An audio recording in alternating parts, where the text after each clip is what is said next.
shaking your hips, pouting your lips, tossing your hair, but I don't really care. You're looking hot, but I'm gonna stay cool, yeah. You see, I talk the talk, I walk the walk, but I don't dance. It's a spectator sport. I think you find out upon the ground, if that's what you want, then I'm the wrong sort. Well, you could go with Spectator Sport is another slight change of direction for Index, but while still keeping its roots anchored in rock music, this time we've got a more sort of modern dance feel to it.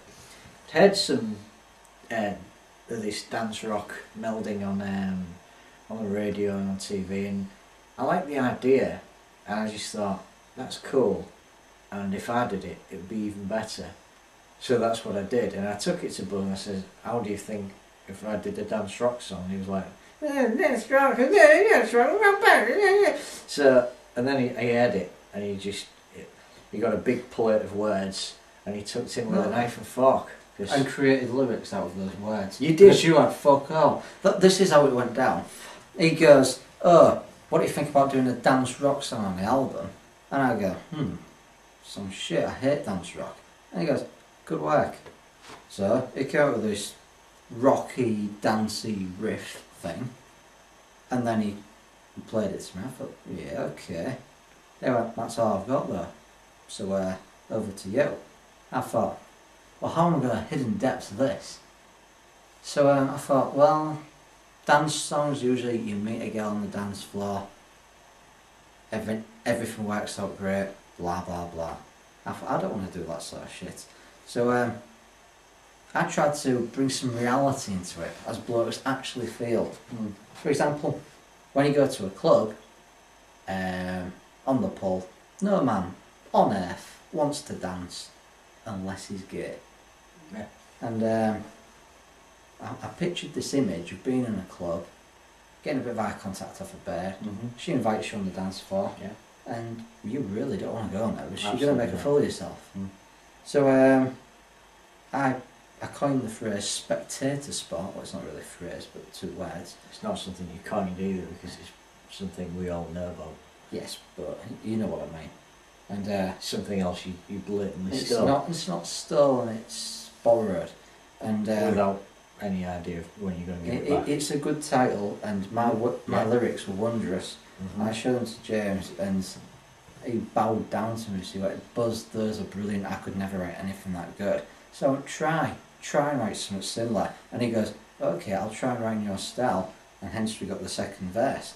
But, so it wasn't so much bowing down, it was taking the half-assed job you'd done and finishing it. No, you just know to study how a good man works. Well, at the end of the day, is it such a crime that I write every single note of music in that song and then ask for a bit of help on the words and still end up writing some myself anyway? It was my story that made it the song it is. Otherwise it would just be a by numbers dance rock tune.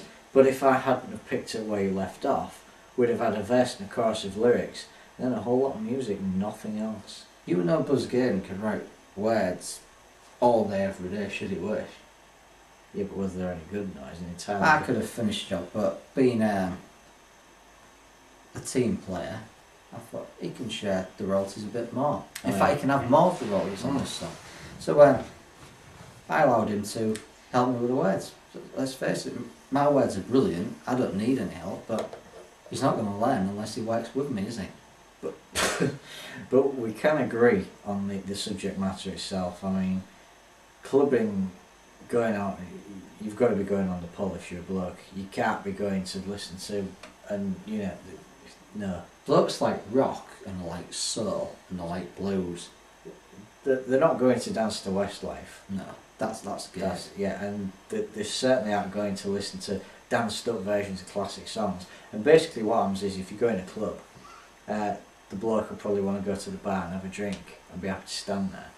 And if he does, then some, fat tug, will come up and say, "They're last and miserable," or something like that, and basically press gang you into dancing.